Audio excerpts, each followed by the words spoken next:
crossover, né, tanto o equipamento quanto o fenômeno, a gente vai estar falando de algum cruzamento de algo, de alguma coisa em algum momento, né?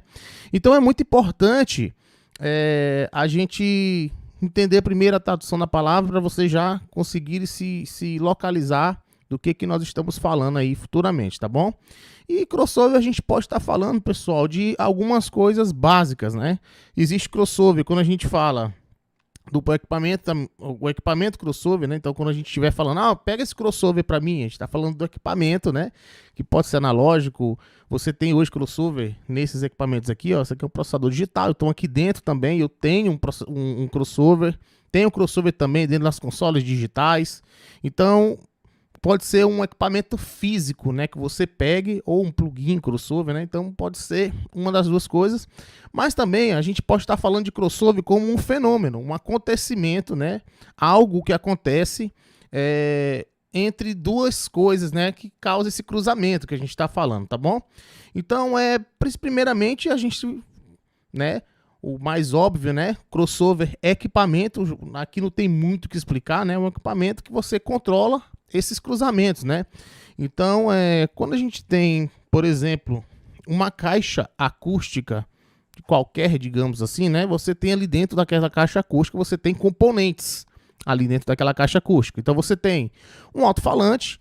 Hoje, basicamente, se a gente for pegar hoje uma caixa point source ou uma caixa line array ou, sei lá, qualquer tipo de caixa acústica que você for pegar hoje, basicamente essas caixas hoje são caixas de duas vias, né? Que você tem ali o alto-falante, que é uma via, né? E você tem o drive, né? Que tem outra via, né? Então, duas vias. Aí nós estamos falando de dois componentes que tem dentro de uma caixa acústica, né? E como a gente sabe que pode ser chamado também de transdutores esses componentes, tá bom? Então, quando eu estiver falando sempre de se usar a palavra transdutores, vocês já fiquem sabendo que eu estou me referindo aos componentes que tem dentro de uma caixa acústica, como alto-falantes ou drivers, que também é um tipo de alto-falante, mas vamos chamar aqui com os nomes, dar nomes corretos aos bois, né? Então, quando você tem esses componentes, cada componente ele tem uma característica de que ele consegue movimentar essas moléculas no ar, tá? Então, naturalmente, para você ter um alto-falante, por exemplo, que é grande, né? Ele tem um tamanho ali grande do cone, ele consegue movimentar as moléculas de ar de uma forma diferente de um drive que tem uma membraninha ali muito pequenininha, né? Bem pequena. Então, eles não vão agitar as moléculas de ar da mesma forma, né? Então, por isso que a gente tem alto-falantes que são destinados para os graves, né? Para os subs ou médios. E você tem os drives que são também para médios, tá? E para agudos, né? Então, você tem essa distinção aí de componentes físicos dentro de uma caixa, né? Um vai conseguir movimentar essas moléculas que vão gerar frequências, né, mais baixas, né, porque eles são mais eficientes nesses movimentos, e outros vão conseguir gerar frequências mais altas, porque eles são mais eficientes nesses tipos de movimentos também, né? Só que aí você precisa de um equipamento, porque esses componentes transdutores, cada um deles, o fabricante diz lá no manual e diz assim, olha, esse transdutor aqui que eu criei, aqui, esse alto-falante de, sei lá, de 15, por exemplo, ele fala de 100 Hz até 1500 Hz, por exemplo, né? Lembrando que a gente tem a nossa faixa aditiva que vai de 22 Hz até 22.000 Hz, tá? Ou 20 kHz ou 20.000 Hz, ok? Então a gente está falando sempre dentro dessa faixa auditiva do ser humano, ok? Então você tem às vezes um alto-falante lá que ele consegue falar, um alto-falante de 12, de 15, de 100 Hz até 1500 Hz, tá? Porque ele não consegue falar mais do que aquilo. É fisicamente impossível para ele conseguir agitar as moléculas de forma tão rápida para gerar frequências altas, tá? E você tem um drive, por exemplo, um drive de titânio, que consegue falar ali de 1500 para frente, até 18.000 a 17.000 Hz, né? Então você tem dois componentes distintos trabalhando em faixas de frequências diferentes. Então você tem que utilizar um equipamento que você consiga dizer, vamos botar aqui a palavra dizer, né, ou enviar para cada transdutor o que lhe cabe, né? O que vai ser responsável para ele. Então, o alto-falante, eu tô recebendo o sinal da mesa aqui, mas na mesa eles estão me mandando tudo, tá? Então eu aqui sou o amplificador, né? Tô recebendo tudo, tô jogando, tô recebendo da mesa o sinal, o equipamento crossover, desculpa pessoal, o equipamento crossover ele recebe esse sinal da mesa, né? Entra no crossover e o crossover vai falar, olha, amplificador, eu tô recebendo aqui de trás da mesa de som aqui, esse som aqui, mas o som no baixo, por exemplo, ele tem muita baixa frequência, tá?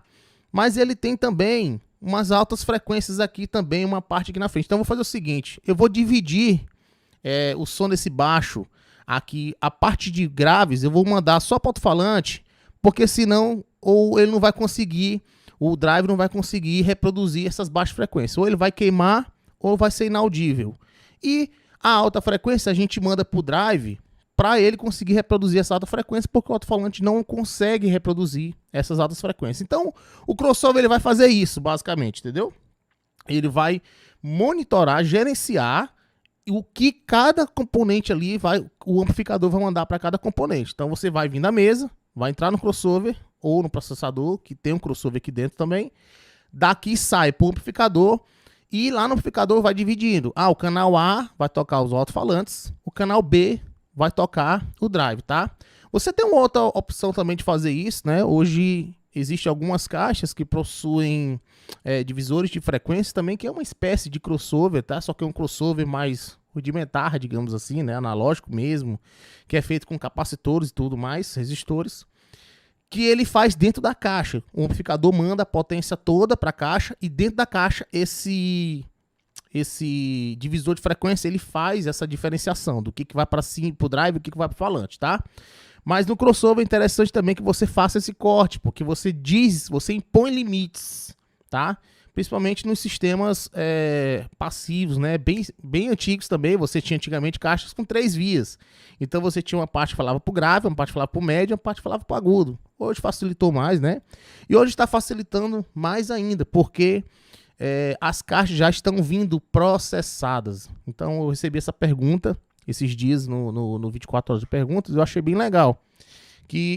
O que é uma caixa processada? É uma caixa que ela já vem com geralmente é uma caixa já ativa, que já vem com esses parâmetros já pré-determinados. Então, o amplificador que está dentro daquela caixa, ele já tem os filtros lá dentro dele, tá?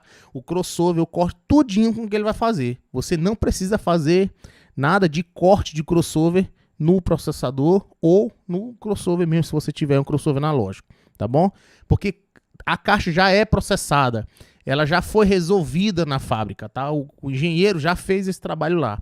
Então hoje, isso está cada vez mais saindo da nossa mão, digamos assim, de controle. Isso já está muito hoje, já a própria caixa já está vindo já com esse trabalho feito. Mas é importante, interessante a gente saber, entender como isso funciona, porque pode ser que uma hora você precise fazer isso e você tem que saber isso aí na mão, né? Tem que ter esse conhecimento do que está acontecendo ali, tá bom?